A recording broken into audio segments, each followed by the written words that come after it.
Gustavo Piosca, professor de Física, e estou aqui hoje gravando mais uma videoaula para vocês, nesse projeto do governo aí, que é para vocês estudarem em casa, não perderem aí o foco nos estudos, ok? Então vamos dar início aqui a uma aula sobre movimento retilíneo uniforme, que é uma das aulas iniciais da parte de cinemática dentro da parte da física, né? Dentro da parte da mecânica desse tópico. Então, essa aula, ela tanto abrange para alunos de nono ano, quanto para alunos de primeiro ano, né? Então, ambos aí estão dentro dessa parte da física, vendo essa parte da física aqui, ok? Então, o que acontece? Bem, a cinemática, para quem não sabe, ela é a parte da física que estuda todos os movimentos dos corpos, né? De maneira geral, movimento retilíneo, movimento circular, movimento vertical, movimento oblíquo, e ela se inicia com a ideia do movimento retilíneo uniforme, onde a gente vai aprender o que é a velocidade, ok? Então, por exemplo, no caso do movimento retilíneo uniforme, a gente entende primeiro as suas características para a gente poder compreender o restante deste movimento. Então, o que acontece aqui? Movimento retilíneo uniforme é um movimento que possui as seguintes características. Sua velocidade ela é constante, ou seja, significa que ela não varia nem em módulo, nem em direção e nem em sentido, levando em consideração que velocidade ela é uma grandeza física vetorial, ok? Mesmo que em alguns momentos a gente trabalhe com ela de maneira escalar, que é o quê? De maneira escalar quer dizer que a gente está analisando apenas o módulo dela, o valor dela, a sua intensidade, que é o que nós vamos fazer aqui nesse curso. Então, velocidade constante, ela não muda. Aceleração nula. O que é aceleração, professor? Muitos alunos confundem velocidade com aceleração. Qual é a diferença? A velocidade, a gente costuma dizer que é uma taxa de variação do deslocamento. Então, ela vai medir como é que um objeto, um móvel, está se deslocando em função do tempo. Enquanto a aceleração, ela mede a taxa de variação da velocidade. Ou seja, ela vai dizer como é que a velocidade está mudando. Como você não tem mudança de velocidade, porque a tua velocidade é constante, como nós já falamos, eu não tenho aceleração. Nós estamos diante de um movimento com aceleração nula. Então, bem tranquilo da gente entender. Se a minha velocidade é constante, o móvel ele vai percorrer espaços iguais em tempos iguais. Então, eu tenho um carro que se movimenta a 120 km por hora, ou seja, são 120 km para cada uma hora. Então, quer dizer o quê? Que a cada uma hora de movimento, ele vai estar andando sempre 120 km, ou seja, para uma hora 120, para outra hora mais 120 e assim sucessivamente, percorrendo o mesmo espaço, a mesma distância, no mesmo intervalo de tempo. E como aqui já está falando, movimento retilíneo, ele é um movimento com sua trajetória sendo uma trajetória retilínea, ok? Bem, aí eu estou aqui com uma ideia do que é velocidade, para que você entenda o que é essa velocidade e as partes, vamos dizer assim, básicas e importantes do que é velocidade para você continuar esse estudo do movimento. Então, eu coloquei aqui, ó, velocidade média, ela é encontrada quando você divide a variação do espaço pelo intervalo de tempo. Ou, eu posso entender, isso aqui é em termos de equações, mas eu posso entender, como eu já falei, que velocidade é uma grandeza, e o que é grandeza, professor, que eu não lembro disso? Grandeza é tudo aquilo que a gente pode medir, e associa-se a uma unidade de medida, na maioria dos casos, tem as exceções, beleza? Então, o que acontece? Velocidade, taxa de variação, ela mede a taxa de variação do deslocamento. Então, eu vou fazer o quê? Eu vou pegar e vou determinar a velocidade pela razão entre o ΔS, que pode ser distância, representado por D, certo? Ou pelo ΔT. Simplesmente distância pelo tempo, independente do que você pode encontrar no livro que você vai estar utilizando. Se é ΔS, se é um D minúsculo, se é um D maiúsculo, ΔT. Aqui nós temos uma legendazinha para você entender, ó. Velocidade média, SI. Quem não sabe o que é SI? Sistema Internacional de Unidades, ou seja, é onde nós temos a padronização das unidades de maneira internacional. Então, por exemplo, bem aqui onde eu tenho variação do espaço, pode ser também distância, a gente usa a unidade metro, que eu represento pela letrinha M. Onde eu tenho variação do tempo, ΔT, eu utilizo a unidade S, que significa segundos, ok? Consequentemente, velocidade, como é a distância, como é a razão entre a distância pelo tempo, eu tenho a divisão de metro por segundo, ou seja, metro por segundo. Você pode estar se perguntando aí, professor, mas nos carros, no automóvel, no carro do meu pai, na minha motocicleta, nós vemos em quilômetros por hora. O que acontece? Quilômetro por hora é uma unidade usual, é uma das mais utilizadas, ou a mais utilizada no nosso dia a dia. Ela não é padrão para sistema internacional, mas ela também pode ser usada, pode aparecer em alguns probleminhas de vocês, ok? Então, bem, aqui eu coloco uma observação que é para você entender o que é velocidade, certo? Não é para você memorizar apenas equações e tentar resolver exercícios, não. Você precisa entender. Então, por exemplo, quando você tem uma velocidade de 10 metros por segundo, ou seja, vamos decompor isso, vamos entender, são 10 metros para cada 1 segundo. Significa que a cada 1 segundo o móvel vai percorrer 10 metros. Se, por exemplo, eu tivesse colocado aqui 10 quilômetros por hora, eu teria o quê? 10 quilômetros para cada 1 hora. Seriam 10 quilômetros percorridos a cada 1 hora de movimento. Tudo bem? Continuando aqui. Bem, aqui eu coloquei uma relação que é muito importante e muito utilizada. Porém, fique bem claro para vocês aqui. Essa relação de transformação de unidades de velocidade, que eu utilizo o valor 3,6, ela é apenas para transformação de velocidade, especificamente falando de quê? Quilômetros por hora, metros por segundo. Metros por segundo, quilômetros por hora. Tá? Então, por exemplo, se você um dia for transformar uma outra coisa, eu quero transformar uma distância que está em quilômetros para metros, eu vou usar esse 3,6? Não. Distância é um outro padrão, é uma outra relação. Aqui eu estou trabalhando com a questão da velocidade, então fica específico para essas duas unidades. Então, se for também outra coisa, se for, por exemplo, eu quero mudar metros por segundo, e quero transformar de metro por segundo para metros por minuto, um exemplo. Eu vou usar isso aqui, professor? Não, você vai fazer de outra maneira. Então, isso aqui que eu quero mostrar para vocês nessa aula é específico de metros por segundo para quilômetros por hora.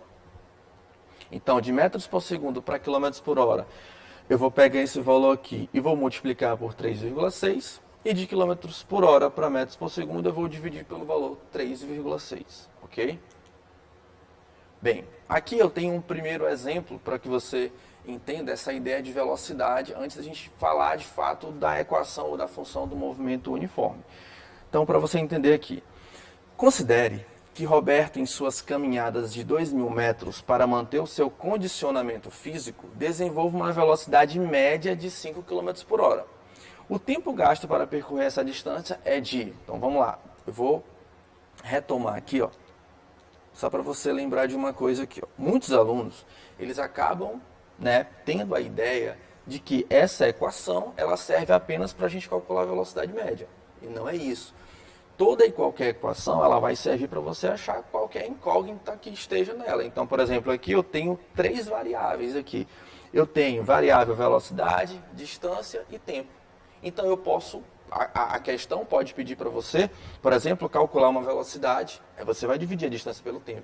Pode pedir para você calcular a distância, aí você vai fazer o produto cruzado e vai multiplicar a velocidade pelo tempo. Pode pedir para você calcular, por exemplo, o tempo, para você dividir a distância pela velocidade, passando a velocidade para cá. Então, eu posso achar qualquer uma dessas 3 variáveis aqui, usando a equação. Então, por exemplo, voltando para a questão aqui do Roberto, da caminhada dele, o que nós temos? A gente tem uma questão que está falando sobre o tempo. Ele quer achar o tempo gasto, beleza? Só que, olha o que vai acontecer.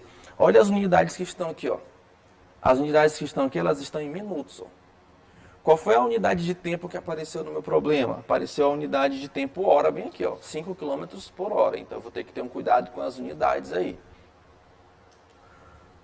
Bem, o que vai acontecer? Então, primeiramente, precisamos converter a distância da caminhada para quilômetros. Ou seja, ele tinha 2.000 quilômetros lá na caminhada dele e ele passou a ser 2.000 metros e passou a ser 2 quilômetros. Então, ó, como sabemos, cada quilômetro tem 1.000 metros. Por isso, a distância percorrida ela vale 2 quilômetros. Era 2.000 metros, ele passou para 2 quilômetros.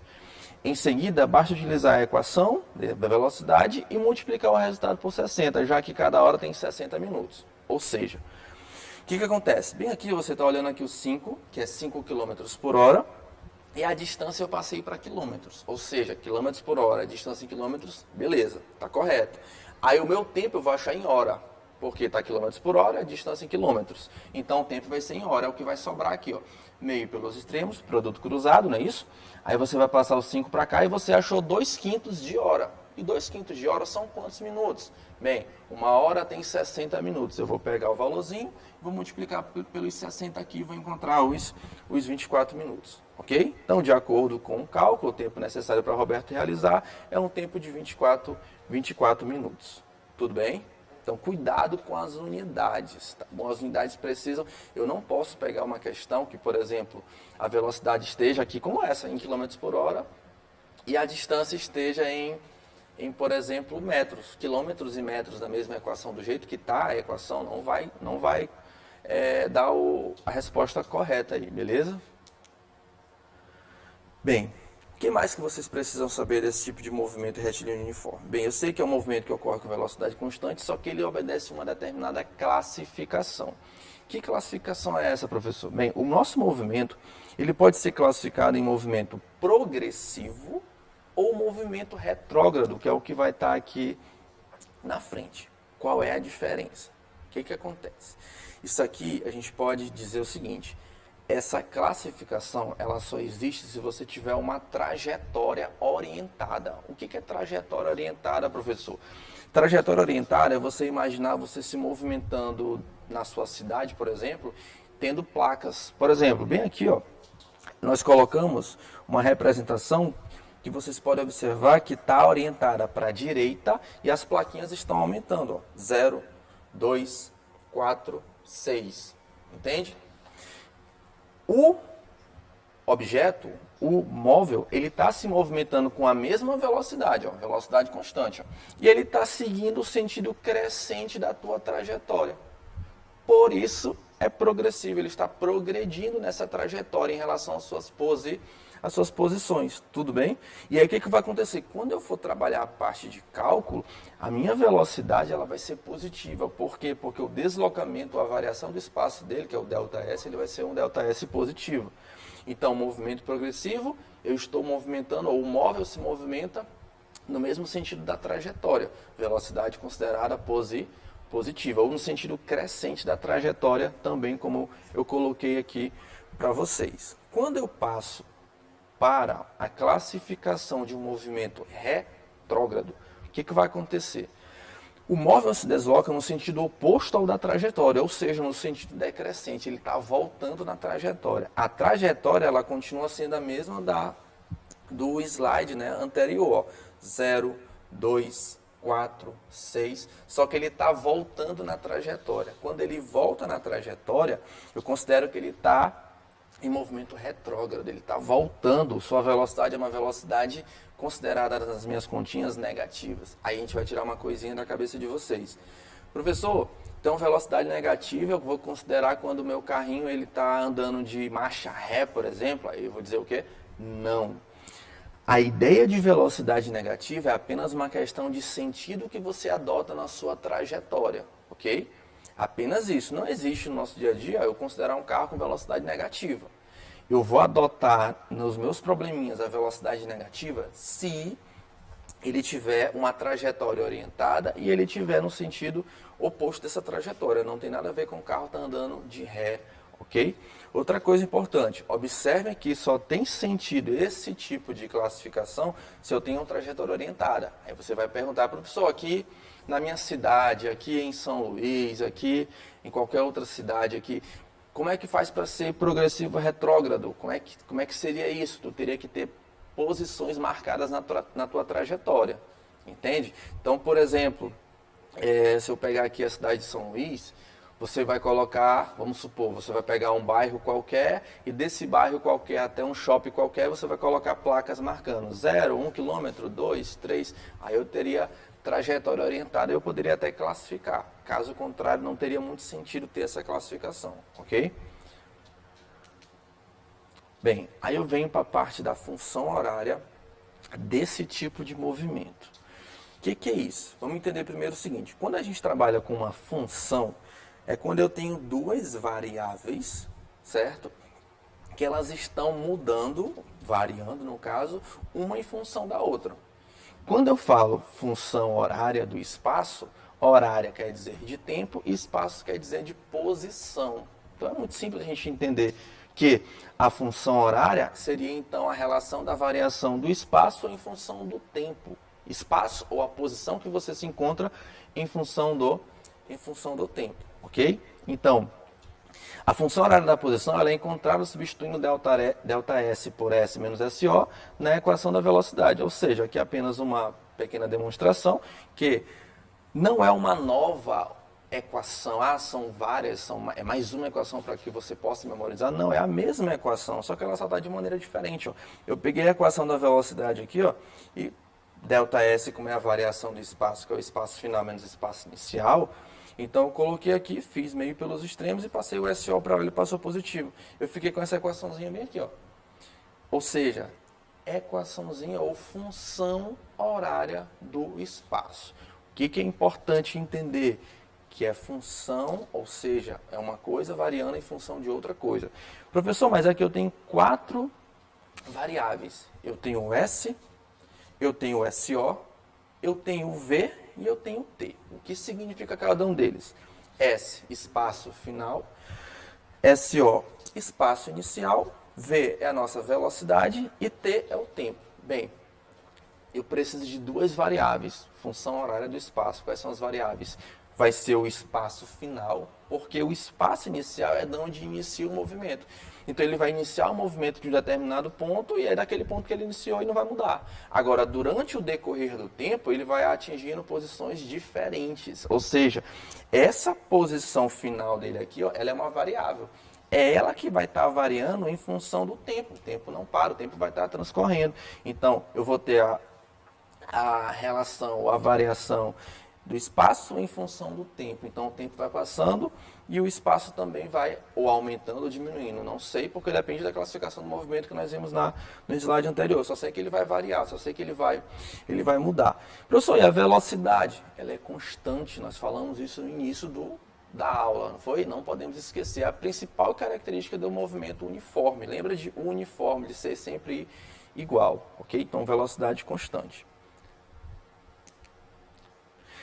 Aqui eu coloco para vocês uma pequena legenda para você entender, tá? Posição, você sabe que pelo sistema internacional é em metros, já falamos no slide anterior. Velocidade, você também já sabe que é em metros por segundo.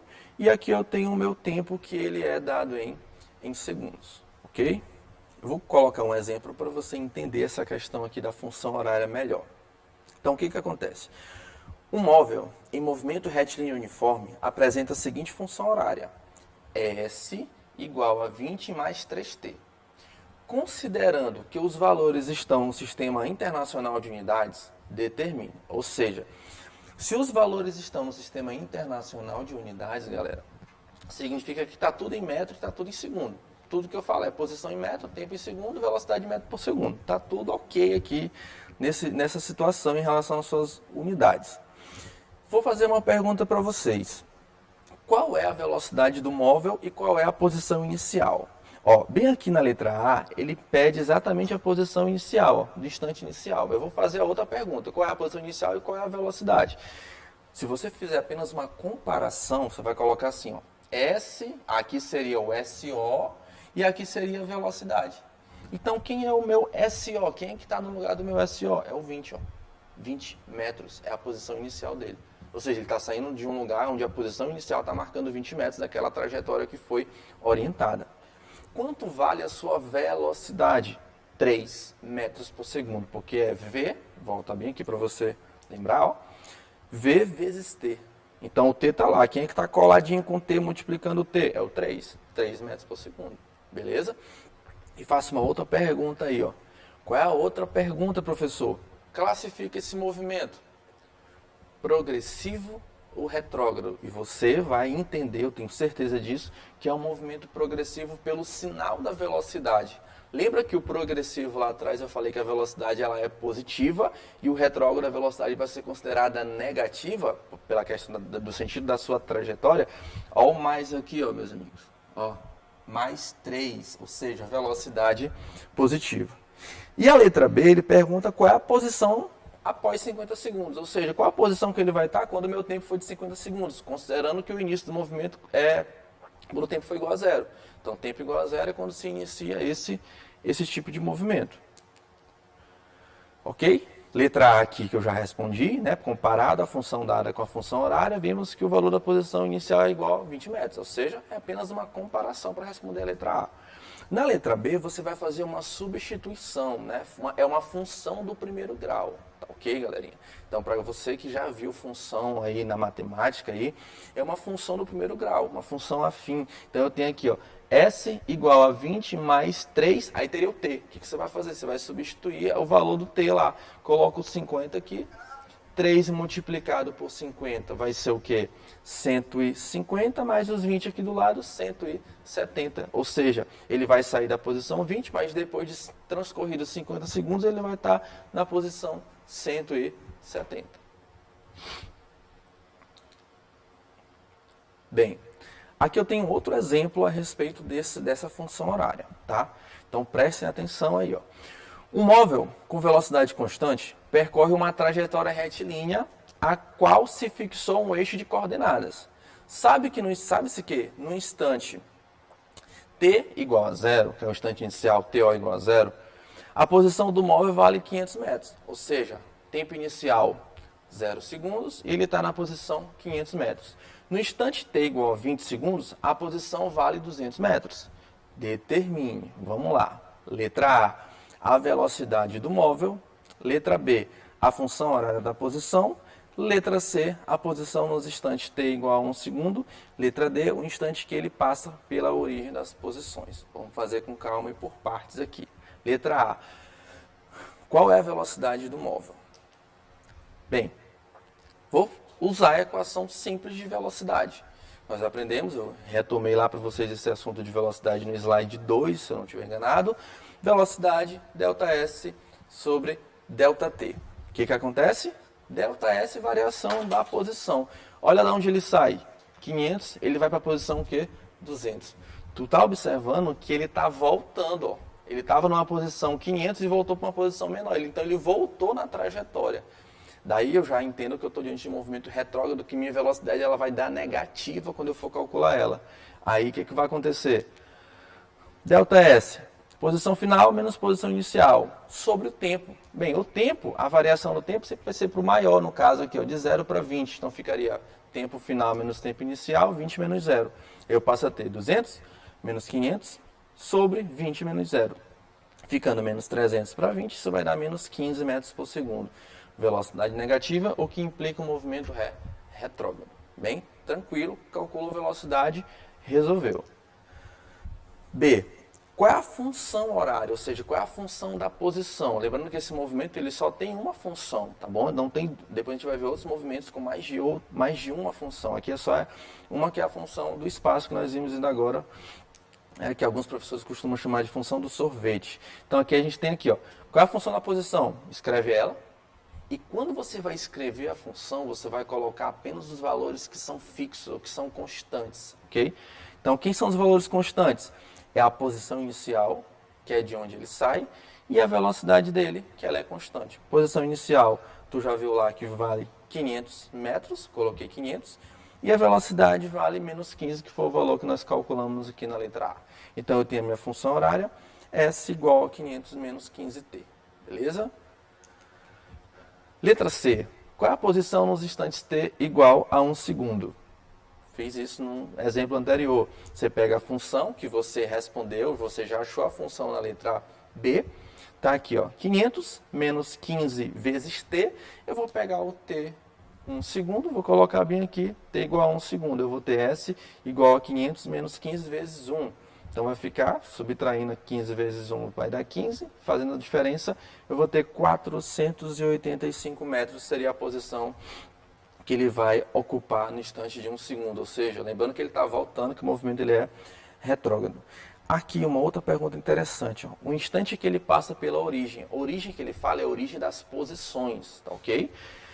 Essa origem das posições, ela sempre é determinada pela posição 0. a origem de uma trajetória, ela vai ser a posição igual a zero. Ou seja, eu pego a minha função horária e vou calcular em que instante t eu vou passar pela posição zero. Aí a pergunta é, professor, sempre ele vai passar pela posição zero? Nem sempre. Como é que eu tenho certeza que aqui ele vai passar pela posição zero? Porque ele partiu da posição 500 e está voltando na trajetória. Então, se ele está voltando, uma hora ele vai chegar no zero. Agora, se ele tivesse partido da posição 500 e seguido de forma progressiva, ele não iria atingir a posição zero. Então, eu não iria encontrar, eu ia encontrar aqui um valor de tempo negativo que iria acusar que está errado, que isso não acontece, ok?